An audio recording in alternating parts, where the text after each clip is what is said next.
मुराद अव्वल 29 जून 1326 को बोरसा में पैदा हुए। वो सुल्तान और खान गाजी के बेटे थे। इनकी वालिदा का नाम नीलोफर खातून था।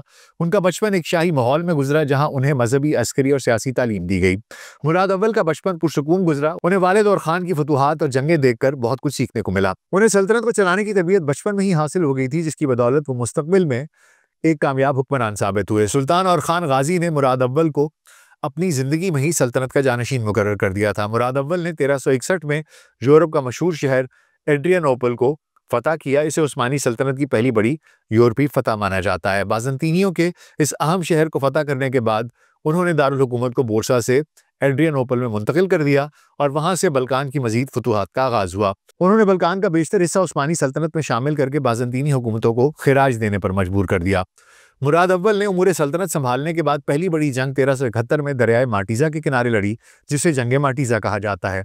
जंग में उस्मानी फौज ने सर्बियाई शहजादों को इबरतनाक शिकस्त दी, जिसमें बाज़ंतीनी हुक्मरानों के अलावा फौज के हजारों सिपाही भी मारे गए थे। इस जंग की फतह से उस्मानियों को बल्कान में मजीद फतूहात हासिल करने का रास्ता मिला।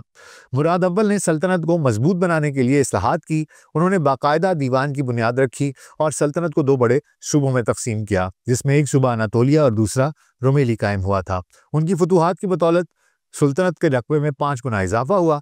मुराद अव्वल ने 1383 में सुल्तान का लकब इख्तियार किया। उन्होंने 1385 में बल्गारिया का दारुल हुकूमत सोफिया फतह किया, जिसके लिए उन्हें कुछ अरसा शहर का मुहासरा करना पड़ा और इस जंग में बहुत खूरेजी हुई, जिसमें सैकड़ों की तादाद में बाज़ंतीनी फौजी मारे गए। सुल्तान मुराद अव्वल की आखिरी जंग कोसोवो सल्तनत उस्मानिया की तारीख की सबसे अहम और फैसला कुन जंगों में से एक थी। वो जंग 28 जून 1389 को कोसोवो के मैदान में लड़ी गई, जिसमें उस्मानी फौज ने फतह हासिल की। ताहम सुल्तान मुराद शहीद हो गए थे। सुल्तान मुराद अव्वल के मज़ारात 2 मकामात पर मौजूद हैं।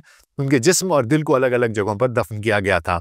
मुराद अव्वल के इंतकाल के फौरी बाद उनके बड़े बेटे बायजीद ने इक़्तिदार संभाला और संभालते ही अपने छोटे भाई शहजादा याकूब को कत्ल करवाया, ताकि जानशीनी पर कोई इख्तलाफ ना हो। वो सल्तनत उस्मानिया की तारीख में पहला वाक़या था।